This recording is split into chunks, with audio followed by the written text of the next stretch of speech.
Qaraçı deyirsiz. Yox, Qaraçı deyirik. Azərbaycan milləti hamısı gözümüzü açıb ilhamı görmüşük. Adın nədir? Neçə yaşın var? 18. Sənin uşağındır. Hə. O neçə yaşı var?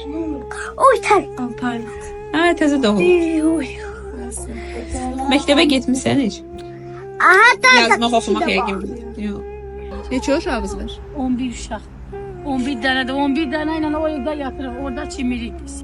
Nədən dolanırsınız, nə yeyirsiniz, nə Nə içirsiniz? bilim Allah nə verəndə onu içirik, olmayanda onu olmayanda. Bəs işləyirsiniz? Yox, işləmirik. Bəs hardan alırsınız yeməyi? Yoldaşım pensiya alır. Biz okumamışız.